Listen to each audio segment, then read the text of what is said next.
Hi everyone, very good evening. My name is Shreya and I welcome you to the Dare Act Conversation series powered by the Grey Matter.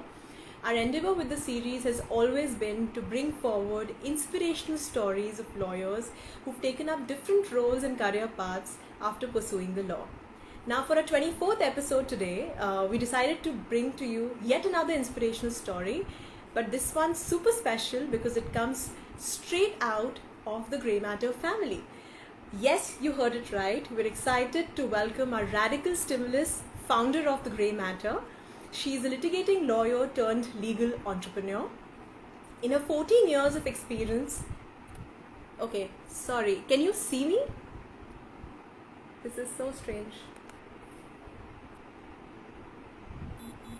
Okay, great. Thank you for the heads up. Okay, so like I said, we're excited to welcome our radical stimulus, founder of the Grey Matter. In her 14 years of experience, she has explored various unconventional roles in the legal field. So allow me to now invite the mother hen of TGM, Neha Kashyap.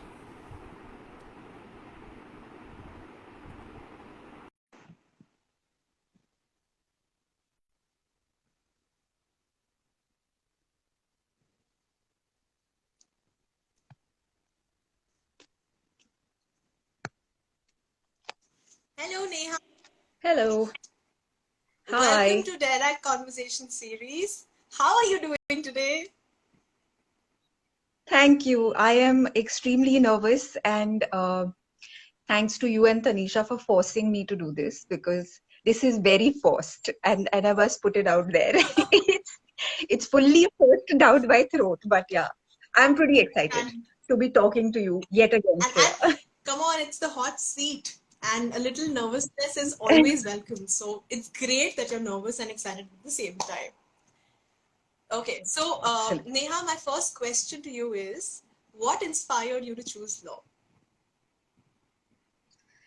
So honestly, it was my father's gut that made me prepare for 2 months and write all the entrances. I was already late for NUJS, but but yeah, basically he took me on the terrace and he asked me the question of what do you want to do next? And I was not a very I was not very inclined towards getting a massive degree or anything. And I said, I just want to be an air hostess. I was fascinated with traveling, so I wanted to be that. And my father said, okay, but what's the reason behind it? And I don't know, funnily, instead of stating my reason for the love of travel, I said because I may not have to study too much for it. It's not true. I do look back, and it was a very young 16-year-old me who had probably said it, but that's not true. But I think my dad, he actually corrected me. He said it's not about the studies; it's about the skills. And so he said that I feel like you may be better off if you were to study law. And I said, okay, then. So I just, like a very diligent daughter, I heard whatever my father had to say and I wrote my exams. Fortunately, got through Symbiosis and Nalsar, but I was on the wait list for Nalsar and I'd already signed up for Symbiosis. So I went ahead and got admission there. Wonderful. So nice to hear So that yeah. part. I've not heard that bit before. So yeah, nice. Okay, so given that you'd spent Yeah. your childhood in Ranchi, what was it like for you to move to Pune for your further studies? Also, it'll be really nice if you could share your most fond memories from your college life. Sure. So it was an eye opener for me. It was also it was a mind opener as well. Um, Ranchi is actually a very cosmopolitan city. So I had experienced people from across the country, food from across the country, and that was one of my key takeaways, that I wanted to be in a place that offered good food.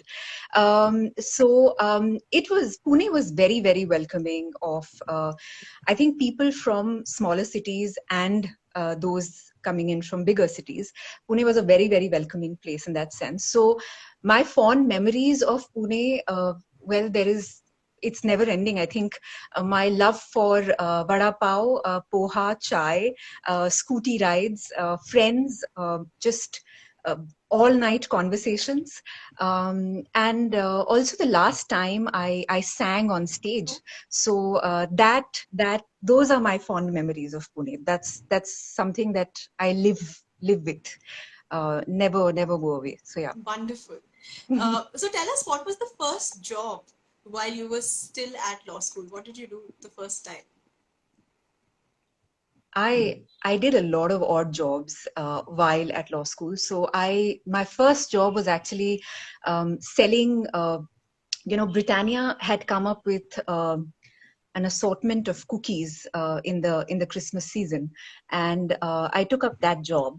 I purely took it up because I remember once I think it was my father or my grandfather. One of them had one man in my life basically had said that no job is small, and experience teaches you a lot. So I think keeping that in mind, I took that very seriously, and I took the Britannia selling, just selling of the cookies job. It was challenging because I had to stand on the road and basically convince people to come to me and buy the cookies. So it was one of the most I think brilliant experiences I've had in my life, and I can never forget. I think a couple of my seniors who I sold cookies to, who didn't know me from college, met me, that day when they bought cookies from me, and they were pleasantly surprised to know that I was a junior from college, and I think that is the only memory they have of me from college. So yeah. So that was my first job. I did other jobs as well. I worked at Café Coffee Day. I was in the cleaning staff, so I would clean utensils. That was again excellent experience. And yeah, many other jobs. I also volunteered, thanks to a couple of my friends who were very, very active on the volunteering front, with disabled kids, old age home. I did a lot of that. So yeah, It's so interesting because those would. majority of us as law students try to look for a legal internship, and here you were exploring so many variety of jobs one can't even fathom. And the best part is, so basically your art of selling, you learned it from selling those cookies. I think that was your first ever experience. Beautiful.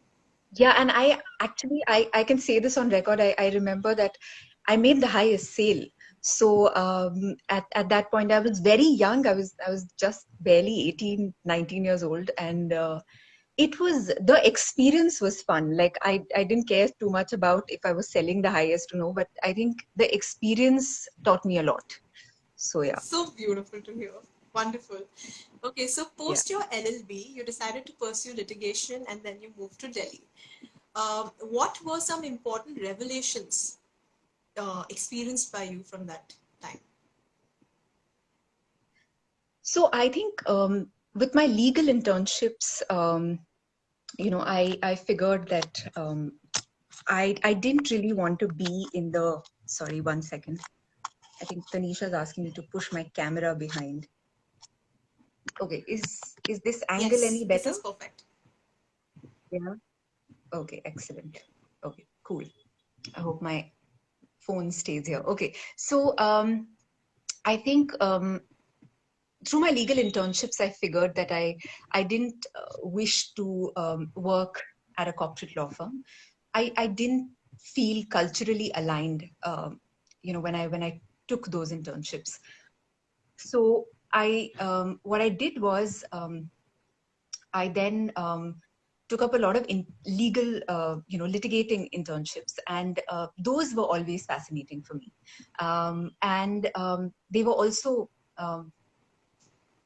I think, I was fascinated by just the court and the court proceedings and the arguments. I was very fortunate that I had the ability to intern at very good institutes. In fact, it was one of the in-house internships that I had with Bharti Airtel, is where I experienced the litigating part, and that's the one that took me to Supreme Court. It was brilliant. I think one of the fondest memories of my legal internships comes from that particular internship. It was brilliant. But when you're a law student, you are fascinated by what's in store for you when you get out there as a litigating lawyer. When I quit, once law school was over, and I moved to to a job, and I started going to small causes court and all the other courts in Delhi, Karkarduma and Patiala House, just everywhere. It just made me realize that it's not just about research or drafting or it was so much more about the skills that were not taught to you at law school. It was about moving from one court to the other, being agile, being on your toes all the time, being in very comfortable attire, shoes, being able to carry weight because files. You didn't as a junior associate, you don't really have staff who's doing it for you, unless of course a partner is expected to come to court. Then of course all the files are dumped in their car, but you had to be quick. And I think that gave me the reality of litigation. I don't think I had the attitude for it. I'm very glad that I identified my lack of attitude early on. It was also the factor that I had sort of a, I think traumatic is a very dramatic word, but I had a bit of a bad experience at the firm that I was working at as well. Though my managing partner was excellent, I think there was one senior who completely changed the way I looked at things. In retrospect, of course, I would like to thank her for the behavior she displayed towards me, because it taught me what not to do and what not to just take on. I was not prepared for it. At that point, it felt like everything was over for me. I didn't know where to go from there. But in retrospect, I'm very, very glad that it happened.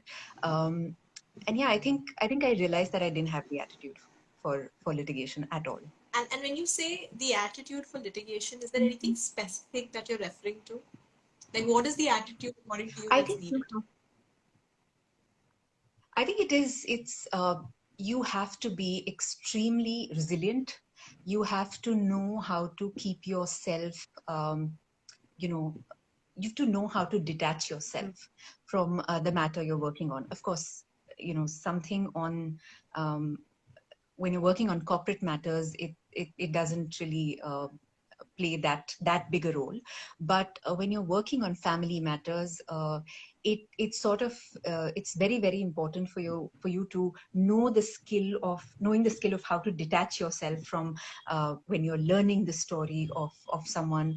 When you're hearing it, you have to listen to it with a lot of objectivity and not bring in your personal bias, your your own judgment to the table. So I think I didn't have that. And in retrospect, very, very glad that I identified that. Fantastic. So, back then, we're talking about 2007, 2006, 2007. To move away from the study of your core discipline was a little unusual. Not many people did that kind of thing, especially when you've done 5 years of study and now you're wanting a change of career. How did your parents react to this decision that you made? My parents were actually, I think they were concerned initially, but thankfully they trusted me with whatever decisions I was taking. So I'm very glad about that.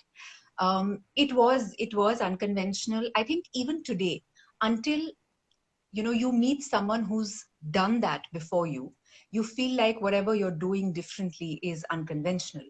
I was very fortunate that I bumped into the entire bunch of people who I then worked with, who had already paved the way. So until I got to know of them, I believed that, oh, I'm choosing to do something very different from law. I had no idea that there were organizations like Rainmaker that existed. So they had come into being the same year, but I didn't know it could happen. So yeah. So I think it's unconventional till the point you meet someone who's already done it before you. And so beautifully said, So and yeah. I completely echo that. And I think when we reach a point where we feel this, rather than feeling overwhelmed, it's even better to go out there and explore to see what all is there, because it's the only way you know. You'll always find people who've done go 2 steps ahead, 4 steps ahead. So it just becomes a little easier. So Absolutely. nicely put. Okay, so you mentioned Agreed. Rainmaker. You were one of the first hires, and then a core team member at the erstwhile Rainmaker, and then Bahura. Um, you've literally seen the venture grow from scratch and become the grand success that it is now. What have been your top 3-4 learnings from that experience that help you now in your journey as an entrepreneur?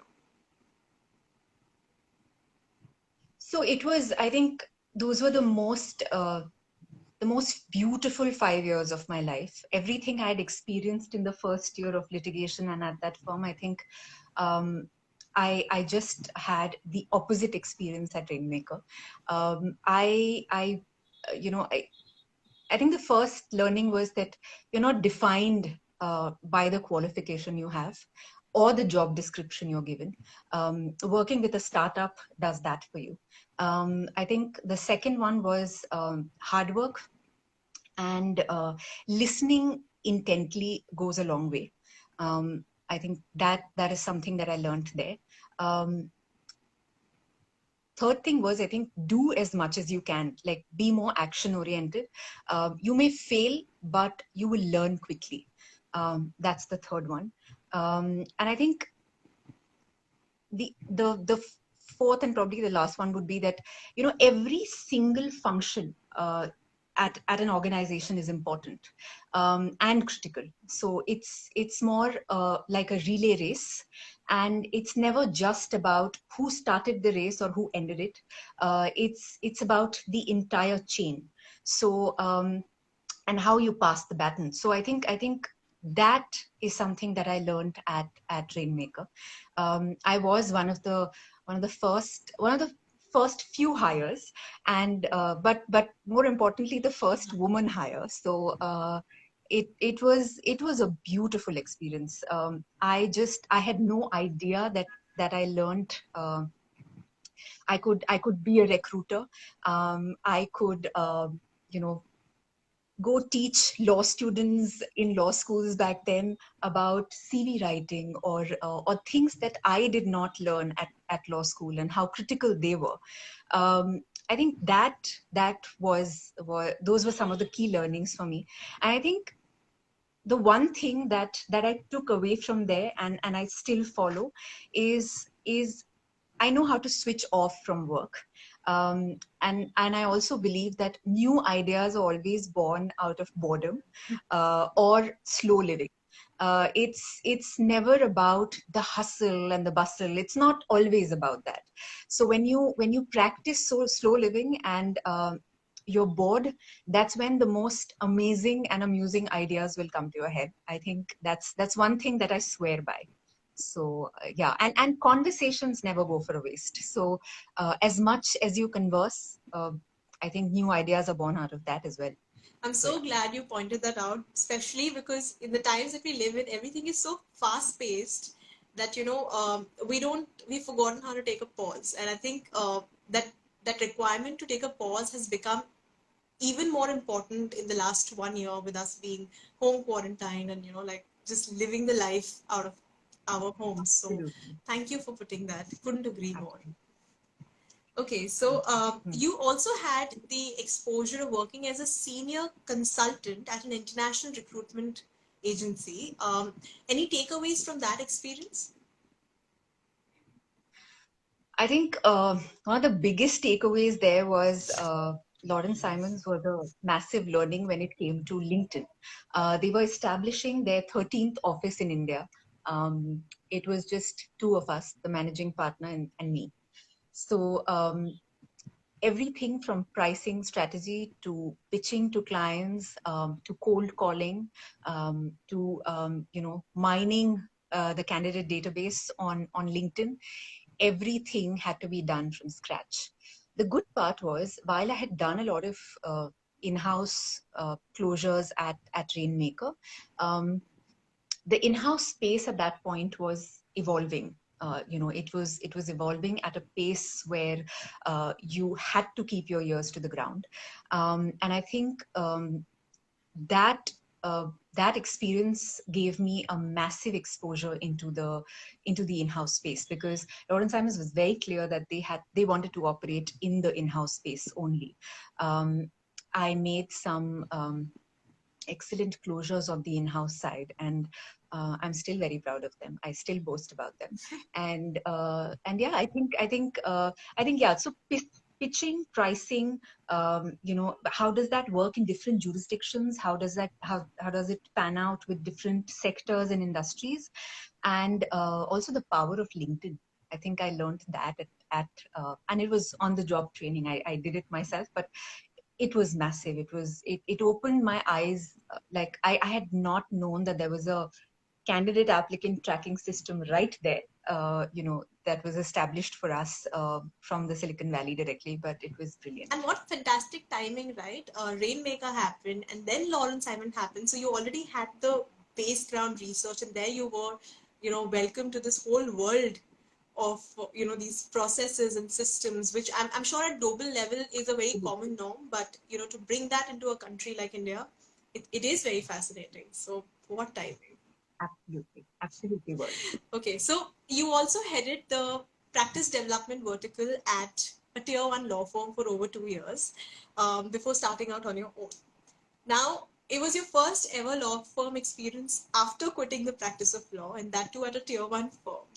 While I have a lot of questions to ask on this one, but just to keep the my time constraints in mind, I'm going to ask you three, and we'll take each at a time. The first one is, what did Okay. you learn about the law firm life and lawyers that you didn't know about before? So I think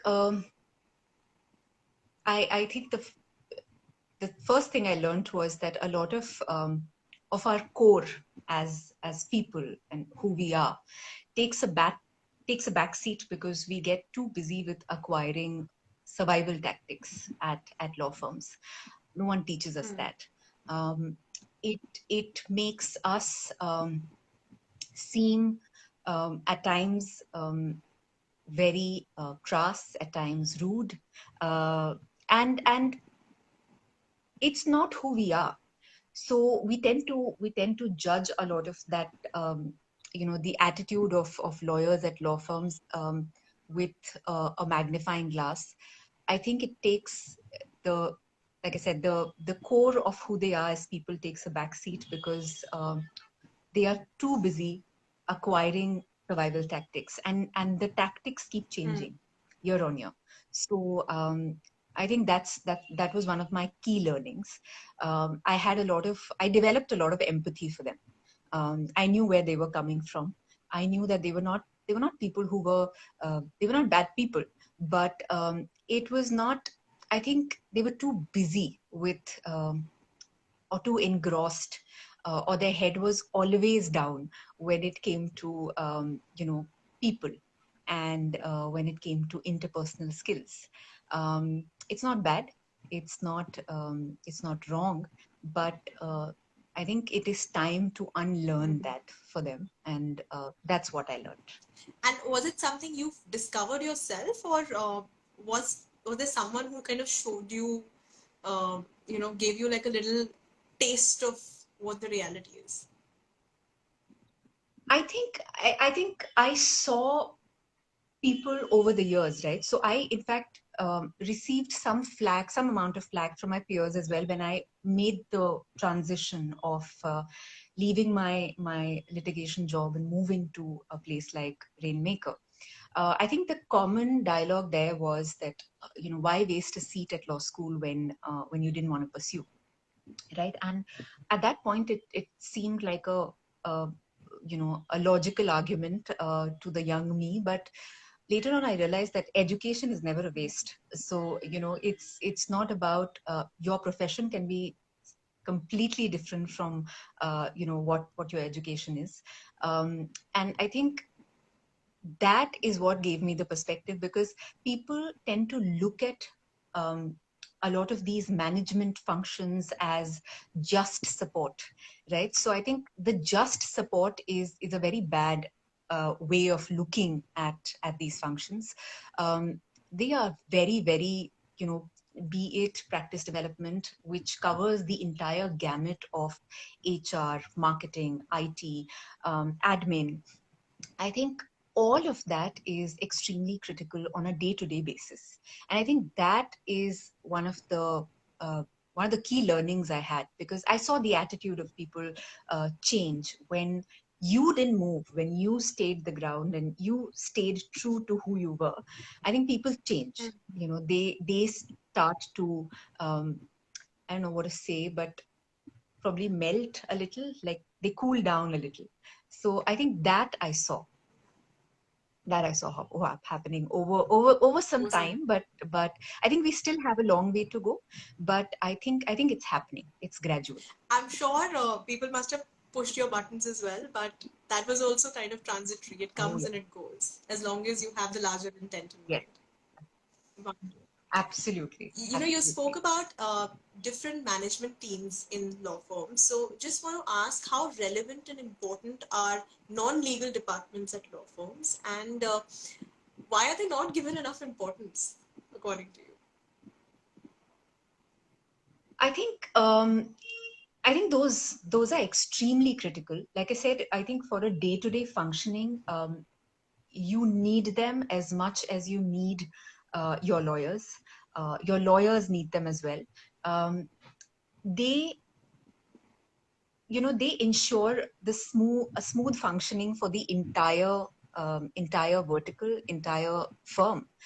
And also, you have to trust them with the job you give them. So someone who's handling marketing for you, and for instance, if they're doing your submissions, you have to trust their judgment. I think it's we look at it from a very operational standpoint to say that those are boxes you tick. You have an HR tick, you have a admin person tick. I think that shouldn't be the outlook. I think those roles need enough innovation, enough thought, a valid job description, and also at some level sticking to the job description. You cannot expect your BD person to take care of knowledge management, HR, and admin. Those are all different functions, and they all need very different skill sets. So I think to undermine a skill set or a vertical's importance, I think that is a wrong way of just looking at it. So Do you see the yeah, trend changing? I do see the trend changing with a handful of firms, but it definitely is changing. All right. And the last Yeah. question on this aspect is what unleashed in you from this experience? So, like I said, I think the operational aspect is what I had been doing. I did it for 2 years. I learned the ropes because I had not done marketing or practice development at a law firm. Um, I took a lot of time to observe, the importance of everything at a law firm. So I think from just the law firm structure to the partnership structure, to how appraisals work, why are they important, to then coming down to regular operational day-to-day marketing function, to then also reading a lot about clients and client development and why feedback is so important. I think I invested a lot of time reading on all of this to realize that there is a lot more to practice development than what you get to do as what I got to do is I will not generalize it, what I got to do at the firm. And so I figured that um, a lot of the skills I had acquired. In addition to that, a lot of the skills that were unexplored could actually be utilized with how mid and small law firms function. And I think um, they have way more risk appetite, uh, and also the ability and the tenacity to work through it. So I think that is what changed in me and compelled me to move away. Brilliant. So now tell us, how did the grey matter come into being, and how have the last 3 years been with the grey matter for you? Well, the gray matter came into being when you and Tanisha joined. Before that, it was genuinely just Neha Kashyap freelancing. So I was very happily freelancing until you and Tanisha arrived. And I think it in these 3 years, every single day has been just a learning process. So I think from handling clients to managing finances to taking a risk, to taking a financial hit, to innovating, to starting, unsuited and dare act, to finally getting the website up and running, to sending our first newsletter out, to now sort of, making some movement towards legal tech. It's been an adventurous ride, and I'm pretty certain that it's nothing else but more adventure along the way. So I'm only looking forward to it. Do you want to tell the audience what was the name we had thought about in the beginning for the venture? So it was going to be called Happy Lawyers, and then we moved on to the gray matter, um, and um, and yeah, but the Happy Lawyer still exists. So.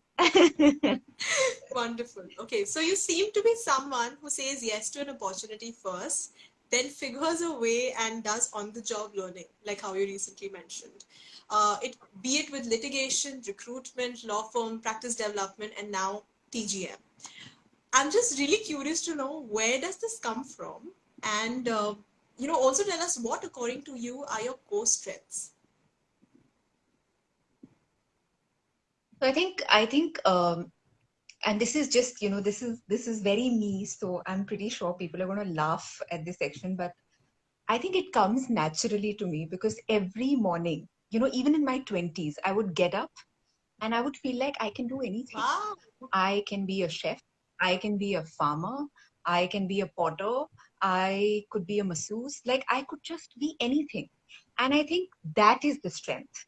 I think I trust my brain and I work on my body.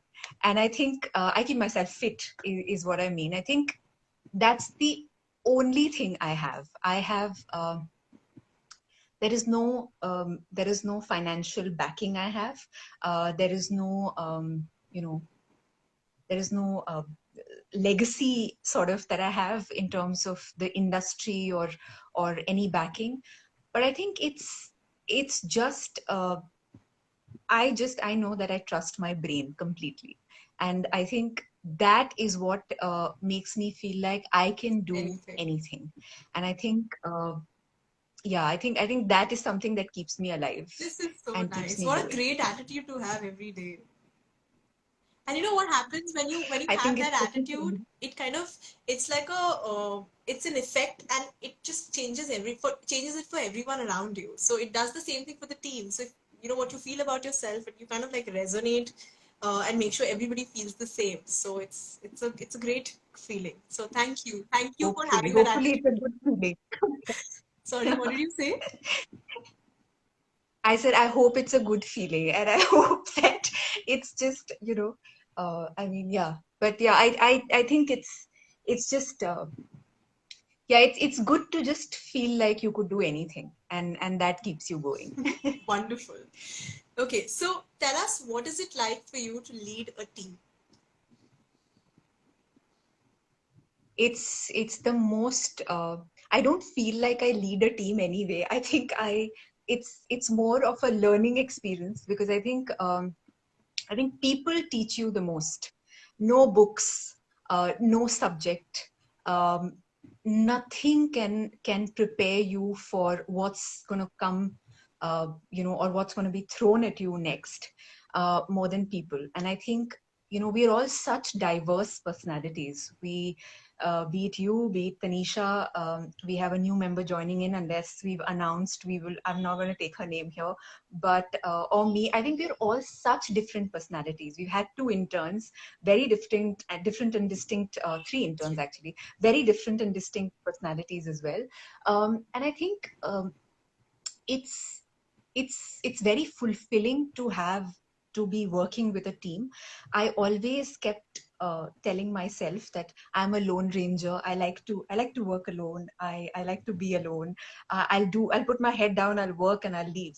But it's it's been very, very fulfilling to work with the team. um, yeah, it's just, I just want to say that it's very, very fulfilling. I think it's. I would just like to add and say it's equally fulfilling for us.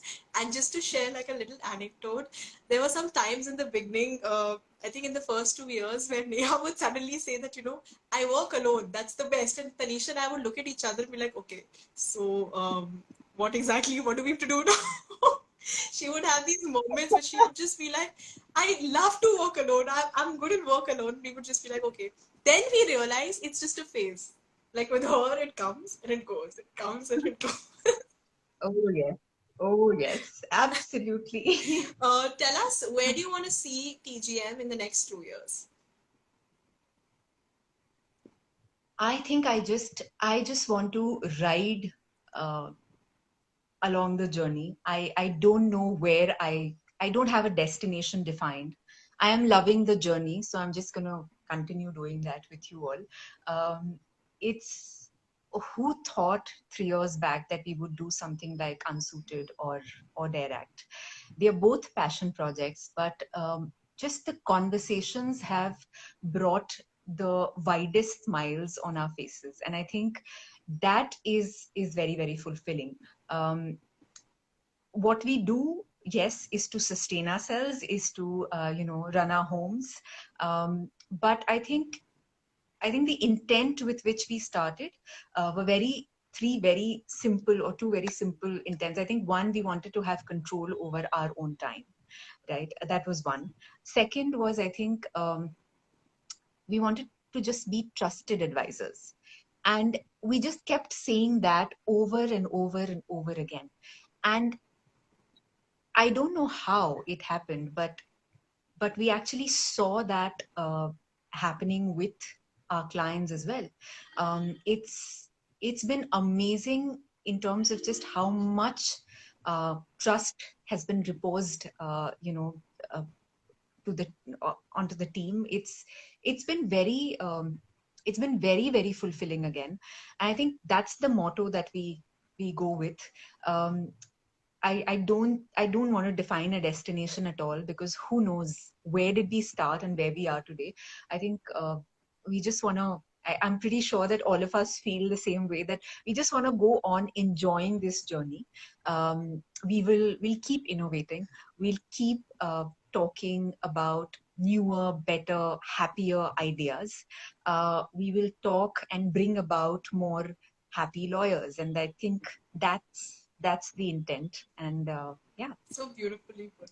Thank you. Thank you for putting that across. My last question now to you is, do you have any advice for lawyers and students who may be unsure about practicing law? I think it's a great space to be in. It's okay to be unsure. Um, Maybe first try and be sure about what you don't want to do.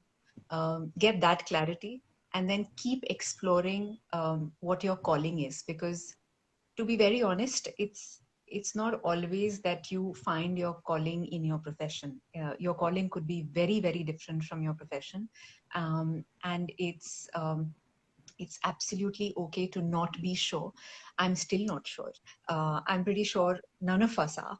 So I think it's about enjoying the process of just exploring newer things, better things, happier things, and just enjoy the process. Don't worry about a destination. I am that person. So if you resonate with this thought, this will make sense to you. If you're a big time planner and someone who makes to-do lists for everything, I may not be the right person for the advice. So that's what I would just like to put that out. Thank you for sharing that. And just a fun fact, yes, we may not be the best planners, but there's an internal joke in TGM. Every time you want to set our goals, we write them down and you wait for 4 months and we'll see that our goals have only changed. So we've learned to kind of play both Very true. ways, set goals at the same time, be open to, change, and be open to them just turning around. Absolutely. Absolutely. Well, that brings us to the end of this conversation. Thank you so much, Neha, for agreeing to do this, and thank you for daring to act Oh my God. differently. And I'm so glad that you followed our advice and came on Dare Act. Like I actually, Don't sorry. don't put it so gently, followed our advice and all. Like, just basically, you and Tanisha have forced me to do this. That's how this has happened. So Okay, yeah, sometimes a little bit of compulsion helps, and I think everyone will agree with us very, on very, that one. absolutely So thank you, agreed. and thank you everyone Thank for you. watching us, and have a great weekend, and we will see you next week. Bye, Neha. Thank you. Bye, bye, bye, everyone.